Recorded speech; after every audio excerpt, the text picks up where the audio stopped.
Welcome to Your Radiant Spirit, a space for the conversations and colors that help you see yourself more clearly. I'm Heather Eck, an intuitive artist and guide, and I believe your soul speaks in the ways the mind can't always put into words, through color, energy, and the stories your body holds. This show is where we explore those messages. Through personal stories, deep conversations, and creative insight, we'll uncover what's been hidden, release what no longer serves, and begin to imagine what's possible when you live in full alignment with who you're meant to be. What you hear here is more than inspiration, it's an opening, a chance to feel the shift that could change everything. So take a deep breath, open your heart, and let's step into today's conversation. Welcome back to Your Radiant Spirit. I'm so excited to have with me today Michelle Lamanski. She's a trauma-aware RYT 500 yoga instructor and holistic coach who helps women reduce inflammation, stress, and overwhelm so they can feel more at home in their bodies. Before we dive into today's episode, I want to pause for just a moment. As you're listening to Michelle's stories, her insights, her journey, I want you to remember this one important thing. You have a story too. And it really matters. And so much of the work that we talk about on this show comes down to one powerful question. Where are you feeling stuck right now? And what's trying to move through you? That's where color comes in. Color reveals patterns, beliefs, and emotional loops that words can't always access, especially when something has been quietly living in your body or in your energy. So as a thank you for being a listener of this podcast, I want to offer you a complimentary laser color reading. If you've been feeling stuck or foggy or like something is gently asking for your attention, open up Instagram and DM me the word color at Heather Eck Artist. This is a gift. It's a chance to explore what your system is communicating and see if deeper work feels supportive for you. All right, let's get into today's conversation. Michelle, I am so happy to meet you today. Thank you so much for being on the show. Yeah, thank you for having me. Yeah, absolutely. I would love to hear. I think your story is so something that people can relate to. I think a lot of us find ourselves spending years stuck in this place of just stress. And a lot of Mm, us, definitely. I think, are like, we're disconnected from ourselves. We don't know what makes us happy. We don't know what makes us, tick each day. And so tell us about how you got started. I'd love to hear your story of how you shifted careers to get into what you're doing today. Yeah, I have a corporate background, and that was very, very stressful. And I did that for years. Eventually, I had my babies and decided to take a break, raise my babies. And then my babies went to school and didn't need me quite as much. So I decided I wanted to do something really meaningful, something that could really help people in a way that I had been helped in the past. So my first yoga class was 20 something years ago. I was in college and I hated it. And I said I would never go back. I went to a vinyasa flow class that was at a gym, and it just happened to be like the right time slot that I needed.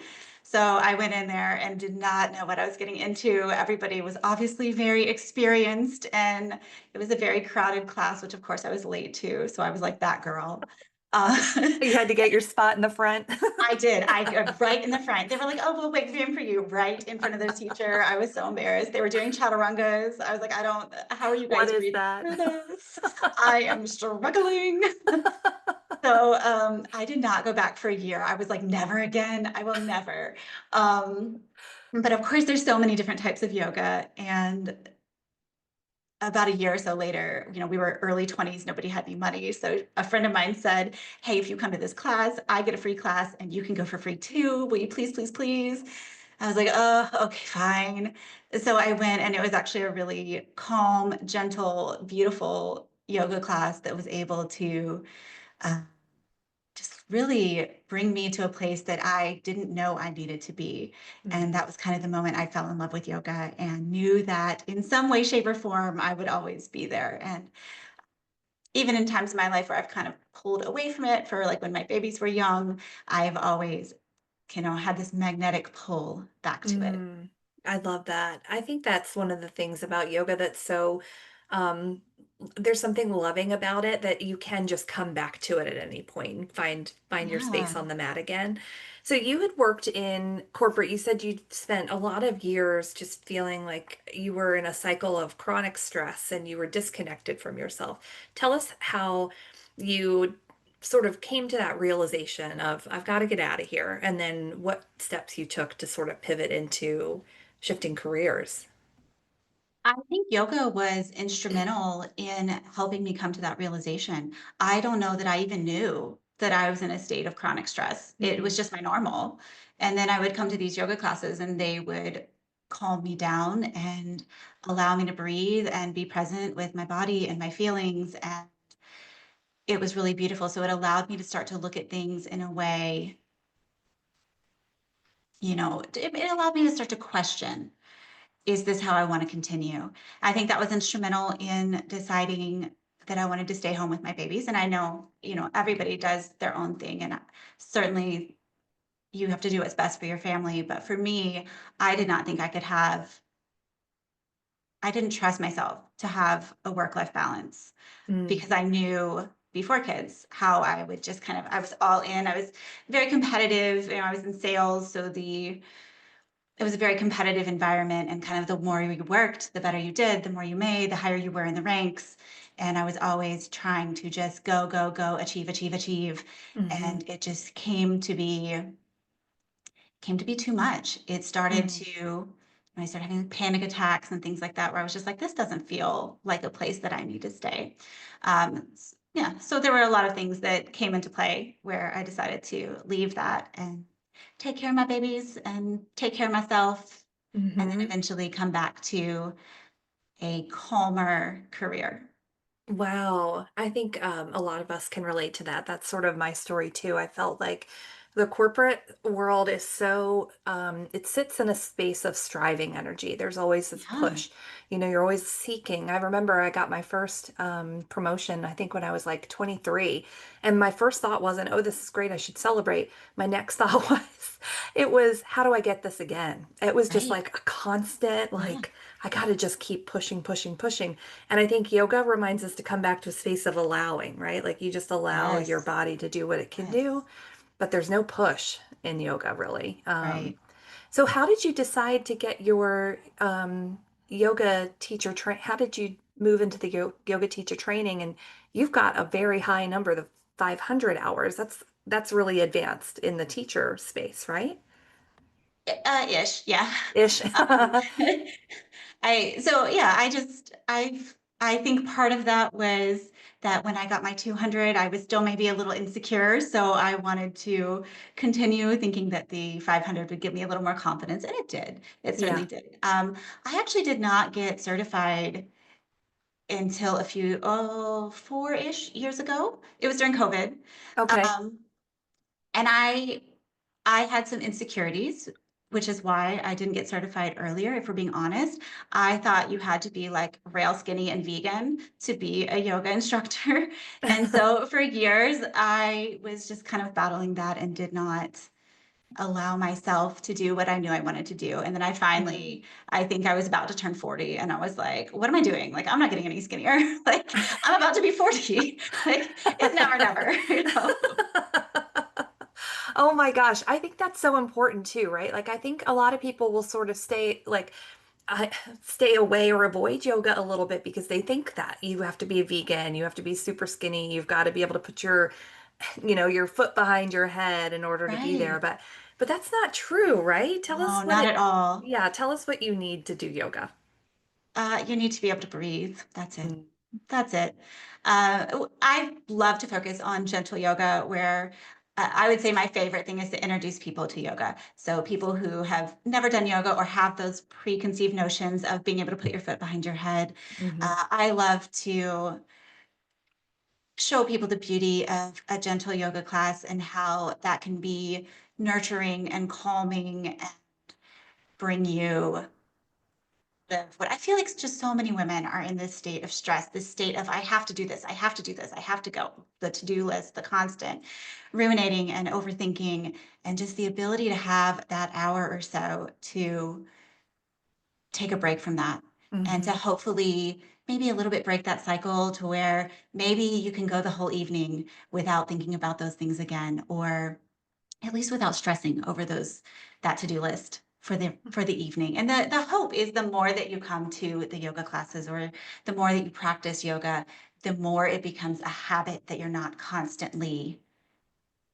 worrying or constantly thinking about the next thing that you have to do or constantly worrying about maybe something that maybe someone misinterpreted in a conversation you had yesterday or things about the past, right? So we can just be in that present moment. And eventually, if you practice enough, it becomes a habit and you hopefully can learn to live in this moment because that's really all we have.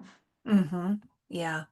I think you're right. I think a lot of the women that I encounter in my work when I do readings for them or spirit portraits for them, there is so much of our day to day that we don't feel like we have sort quote unquote control over, that we're sort of driven by the schedule that is set upon us. And we're constantly looking at what is the next thing. You're driving someplace, but you're thinking about the place you have to go after that. And we're always sort Right, of met with this cycle of stress and the cycle of shoulds instead right. of wants or needs. And so you do a lot of work with trauma aware. You do trauma aware yoga teaching. Can you tell us about that? Yeah, everything I teach is trauma aware. The I figure I just figure you never know what people are going through, right? So even if Hmm. they don't come to me for that reason, we don't know what's in their background. So I always approach it from a trauma aware space. So um, that usually means speaking in a way that is calm and inviting, in a way that is asking people to do things as opposed to telling them. Hmm. Um, it would usually avoid manual assist, right? So I'm not going to Yeah. take your hips and shift them in a certain direction because that can be very triggering. We don't use straps. That was probably the most noticeable. That is probably the most noticeable. I always say if I'm doing it right, you won't notice. Um, but you may notice the straps. The straps are not there.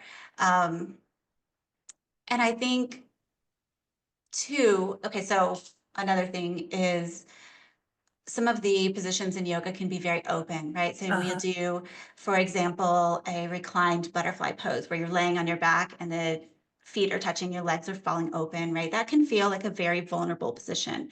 Right. So we would never start a class with that pose.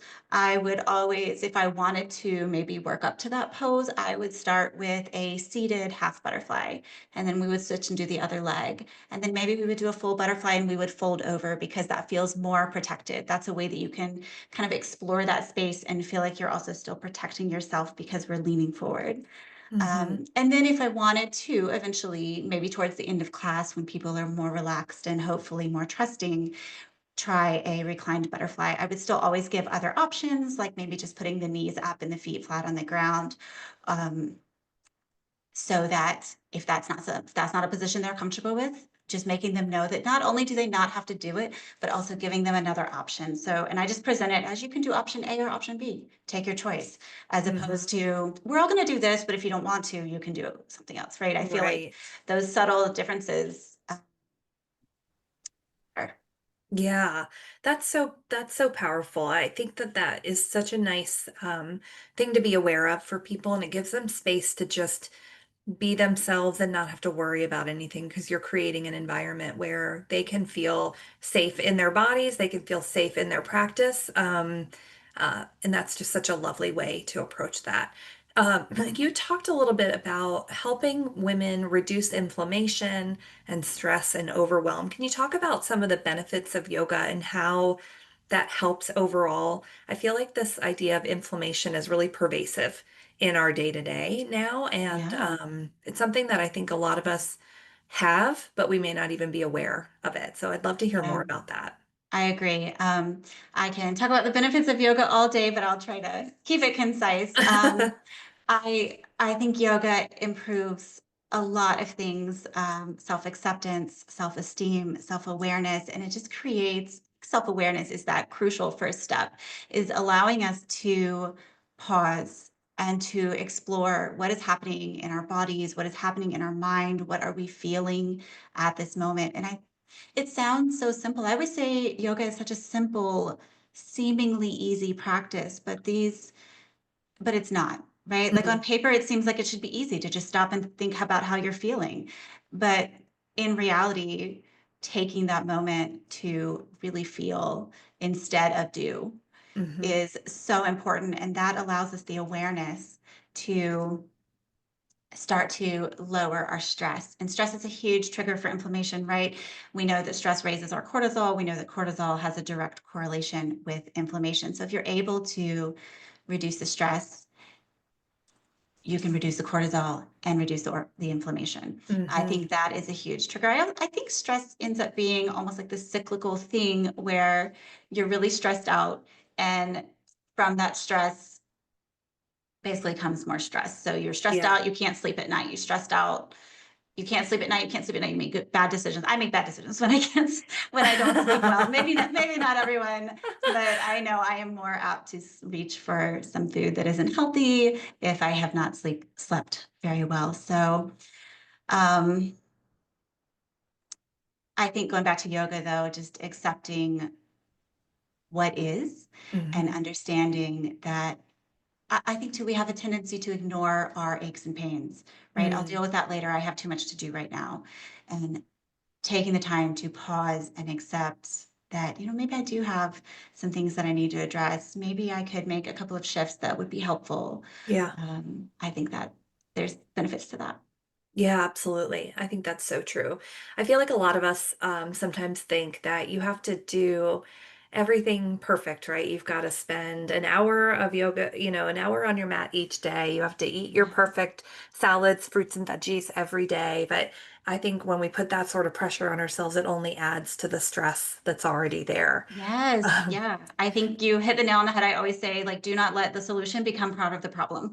If you mhm. are trying to overhaul everything, I always say it's like a New Year's resolution, right? If you all of a sudden are trying to overhaul everything, I have people who have like recently been diagnosed with inflammation or some type of inflammatory disease, and they want to just come in gung ho, changing everything. I'm like, girl, slow down. Like, if you change everything, most of us you're going to fall, right? Just Yeah. like most of us with our New Year's resolutions, those are at least faded significantly by the third week. Maybe there are people who are listening who have kept it all year, but I think for a majority of us, when we try to make these really large changes, there is an inevitable backslide, and choosing to make more subtle, sustainable changes, such as just changing, 3 or 4 things a week, is much more sustainable. So I always start with the easy stuff. Start with the easy Mhm. stuff, see if it works, go from there, add some more. Yeah. Is that part of your work as a holistic health coach too? Yes, yes, definitely. Is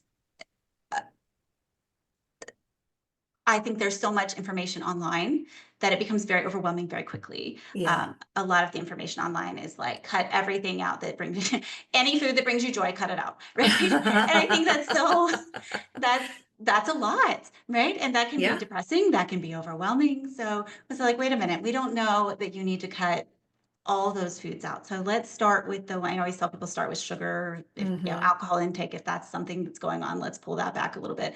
So start with the biggest things and try to clean up the ingredients, things like that. Yeah, that's really, I think, important too, because and you just hit on something too, like if it brings you cut everything that brings you joy, right? I think Don't eat cheese, don't eat wine, no no cheese, chocolate, no no. bread, Wait a second, no joy. Okay. Well, So I think it's so interesting too. Like you just mentioned about being overwhelmed by everything that's online, right? Like every day we are consuming so much more than just food and chocolate and wine and cheese, right? Like right. we're consuming podcasts, we're consuming social media, we're consuming news, we're all these things I don't think that we are aware of are sort of entering our porous energy and are affecting us in so many different ways that we're not even. You wake up in the morning, you grab your phone, you instantly, hit Facebook for 5 minutes. The next thing you know, you've seen somebody's dog died. This person's no longer married. Like you're Yeah. pummeled with all this stuff. So I think the tools that you have available for people, like the 3-day nervous system reset, things like that. Tell us what made you, inspired you to create those and how they help people. I think it just serves as a guide, right? So we had the 3-day nervous system reset has just some short yoga classes, some breath work, some meditations, which is kind of meant to be an introduction to where if you don't know where to start, start here. Mm, That one is not as much focused on inflammation as it is on like stress reduction. And if you're feeling anxious, things like that, just to kind of recenter. And I think that's a very important thing and a very good place to start, especially when you're feeling overwhelmed. Um, I think as far as inflammation and things like that go, we always talk about, in addition to diet, you were talking about what I would call environmental hmm. influences, which is can be anything from toxins to toxic relationships to, um, you know, candles that you may be putting in your house with good intentions, but those are actually toxins in that candles, things like Yeah. that. But there's also, to your point, digital toxins is not the right word, but like digital pollution almost, Yeah. right? Where you're just it's really just not helpful or not nourishing in any way, shape, or form to your body. So I always encourage people. One of a practice that's very important to me is getting outside, even for just like 5 minutes a day. I try to do that first thing in the morning. I do have my limits. If it's like 15 degrees outside, it's probably not happening. If it's raining sideways, even though I have a cover, it's probably still not happening. But most days I try to do that in the morning. And then I also do just like a 5 minute meditation. I am admittedly not a morning person, but I do notice that my day goes so much better when I wake up 10 minutes earlier just to do those two quick things and just kind of connect with my body and connect with nature. Yeah, I think that's so important, especially just being, like you said, getting away from the digital pollution, giving yourself just a few minutes of quiet. And I just read a study that said just listening to like 10 or 15 minutes of bird song Yes. is healing for the nervous Yes. system. Yeah. That's so cool, and you get the benefits of that, even if you're not aware of it. Agree. So Agree. this podcast for me is really about helping people live like a more radiant life, right? Mind, body, spirit. So for people who are, new to yoga or have never done that before, or if they're sort of listening to us going, I feel like I'm stressed. I feel like I've got inflammation. What are like one or two easy things that they can start to do today or even this week that'll help them find a little bit more balance? Um, so we usually have I have like 4 pillars. So I'll give you one for each. For diet, I would say throw your seed oils away and switch to olive oil for low to medium cooking and avocado oil for high cooking. Avocado oil tastes kind of buttery and good, so that's my personal favorite, and I think that's a pretty easy fix.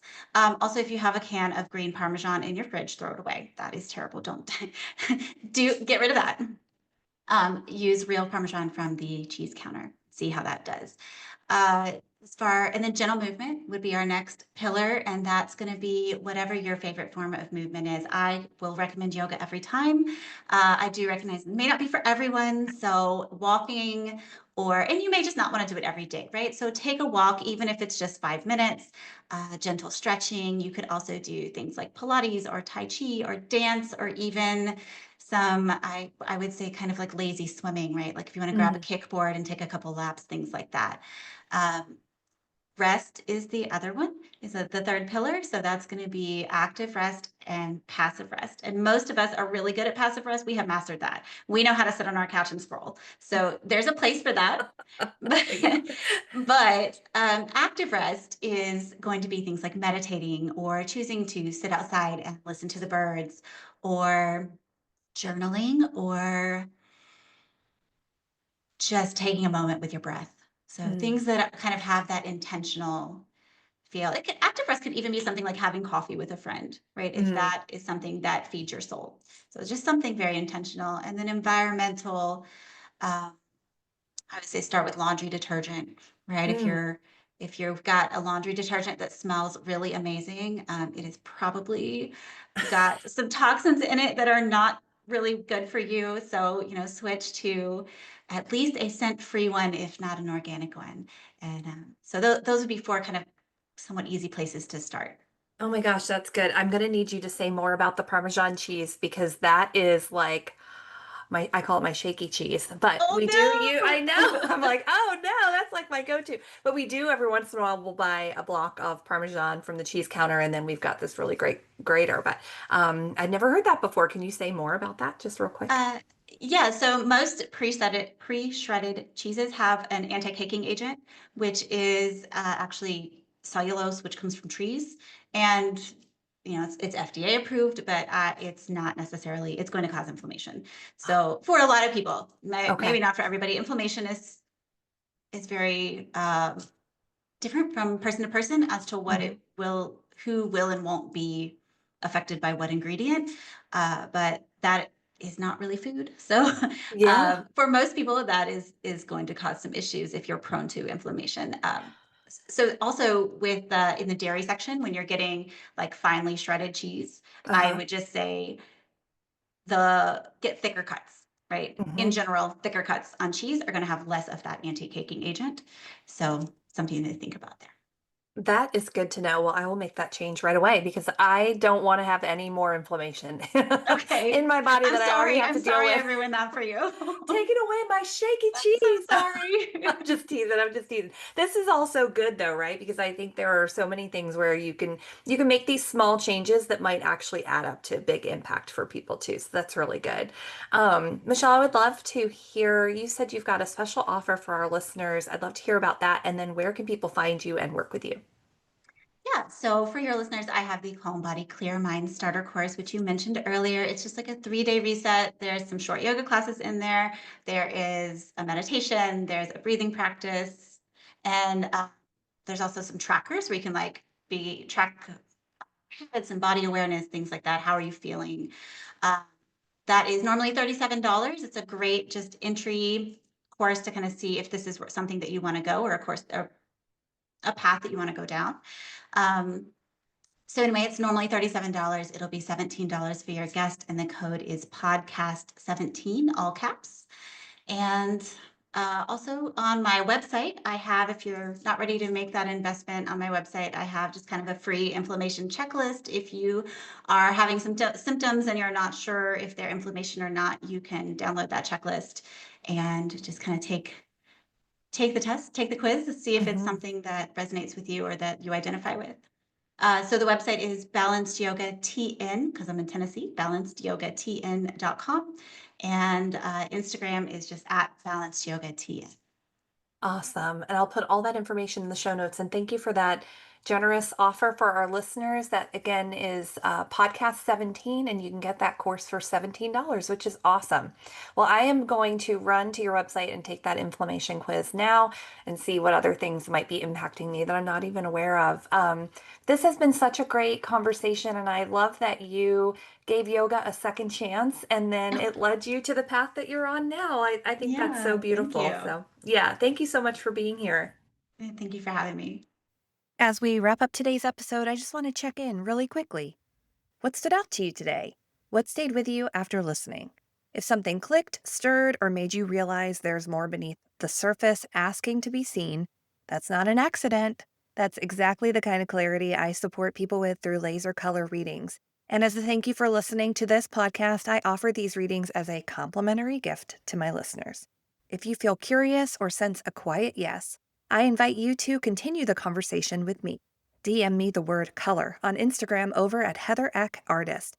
We'll start with a free reading, and I'll help you understand what your system is communicating and what support, if any, feels aligned.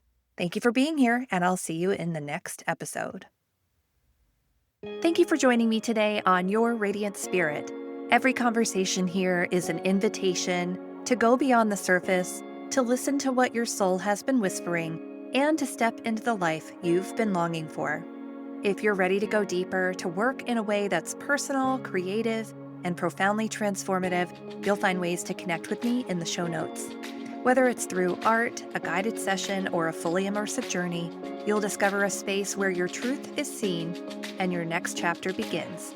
If this episode spoke to you, it would mean the world if you shared it with a friend, left a review, or subscribed so more people can discover the conversations we have here. Until next time, my friend, keep noticing the colors, the moments, and the nudges. They're all leading you home. And for now, take a breath, Hold on to what resonated and carry it with you into the rest of your day. Thanks for listening.